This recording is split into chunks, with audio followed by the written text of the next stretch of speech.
Of Vadodara.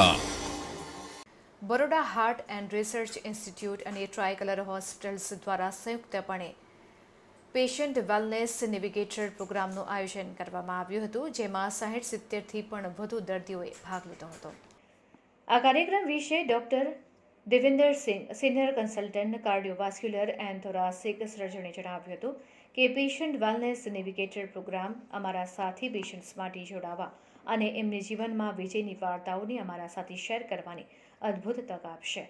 સમુદાયને પ્રેરણા આપવા અને આરોગ્યના માઇલસ્ટોન્સની ઉજવણી કરવા માટેની અમારી નિરંતર પ્રતિબદ્ધતાના ભાગરૂપે અમે વાલ્વ સર્જરી દરમિયાન જે અમારા દર્દીઓએ તાકાત અને સ્થિતિસ્થાપકતા દર્શાવી છે, એમને માન આપીને તેમના અનુભવને સમજવા અને તેમની પાસેથી જીવનને આનંદપૂર્વક જીવવાની પ્રેરણા મેળવવા માટે અમે આ પ્રોગ્રામનું આયોજન કર્યું હતું. મને ખાતરી છે કે આ કાર્યક્રમમાં અમે એમને સારી રીતે જીવન જીવવા માટેની ટિપ્સ આપીશું અને સાથે સાથે એમના અનુભવોથી પ્રેરણા પણ મેળવીશું. 9 ડિસેમ્બર શનિવારના રોજ બપોરે 3:30 ટ્રાયકલર હોસ્પિટલના લોઅર બેઝમેન્ટ કોન્ફરન્સ રૂમમાં આયોજિત આ કાર્યક્રમમાં કુમારી મુસ્કાન સિંઘા, ક્લિનિકલ ડાયટિશિયન અને ફિઝિયોથેરાપિસ્ટ ડૉક્ટર ધર્મિષ્ઠા ખારવાએ પણ ખાસ હાજરી આપી હતી. और आप लोगों से हमें क्या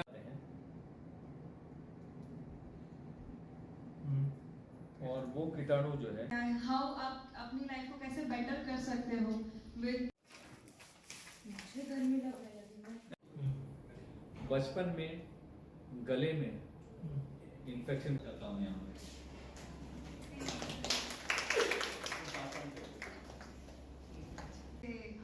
स्वागत करती हूँ. जैसे सर ने कहा कि थैंक यू सो मच. नमस्कार, मैं डॉक्टर देवेंद्र सिंह हूँ. मैं सीनियर कंसल्टेंट हूँ कार्डियोथोरेसिक सर्जरी में try colour hospitals and Baroda hospitals में. आज हम लोग यहाँ पे एक वेलनेस नेविगेटर प्रोग्राम ऑर्गेनाइज कर रहे हैं अपने मरीजों के लिए. ये मरीज हैं जिनका हमने वाल्व का ऑपरेशन किया है. वाल्व की बीमारी जो है एक अलग ख़ास किस्म की बीमारी होती है, जिसमें कि जो शरीर के हार्ट के जो वाल्व होते हैं उसमें बीमारी हो जाती है अलग से, और वो वाल्व सिकुड़ जाता है या पूरी तरह से ख़राब हो जाता है. तो ऐसी स्थिति जब आती है, जो कि नॉर्मली 10 से 15 साल के बाद आती है, और तब ये वाल्व बदलने की ज़रूरत होती है. तो हमारे जो पेशेंट्स आज इकट्ठा हुए हैं, इनका वाल्व का ऑपरेशन या रिपेयर या रिप्लेसमेंट हुआ है. तो आज हम इनसे समझना चाहते हैं कि इनकी ये जर्नी ऑपरेशन से लेकर अभी तक ऑपरेशन के बाद तक, मतलब कुछ पेशेंट्स को 3 महीना हुआ है, कुछ को साल भर हुआ है, कुछ को 5 साल हो गया है.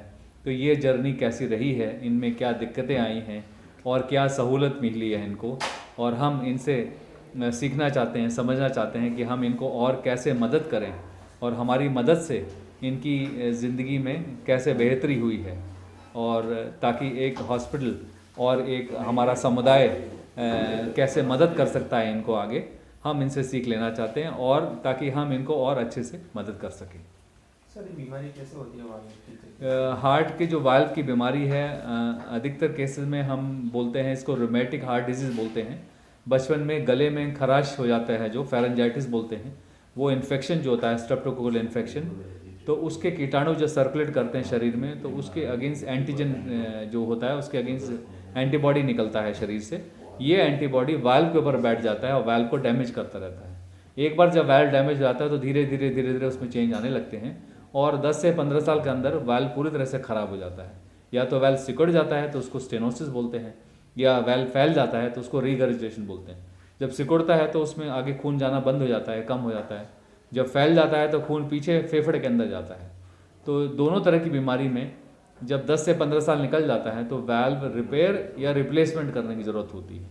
तो हमारे ये जो मरीज़ हैं, ये इनमें हमने या तो वाल्व बदला है या वाल्व रिपेयर किया. अगर अच्छा है, वाल्व की कंडीशन रिपेयरेबल है, मतलब कि उसको हम बचा सकते हैं और उनको 10-15 साल और दे सकते हैं, तो वो उनका नेचुरल वाल्व है, हम उसको कोशिश करते हैं रिपेयर करने की.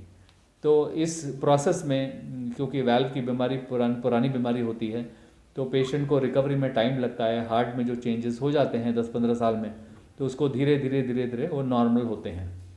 तो इस प्रोसेस में हमें ऑपरेशन के बाद भी मरीजों को मदद करनी पड़ती है. उनको एक्सरसाइज है, डाइट है, दवाओं के बारे में जानकारी देनी होती है.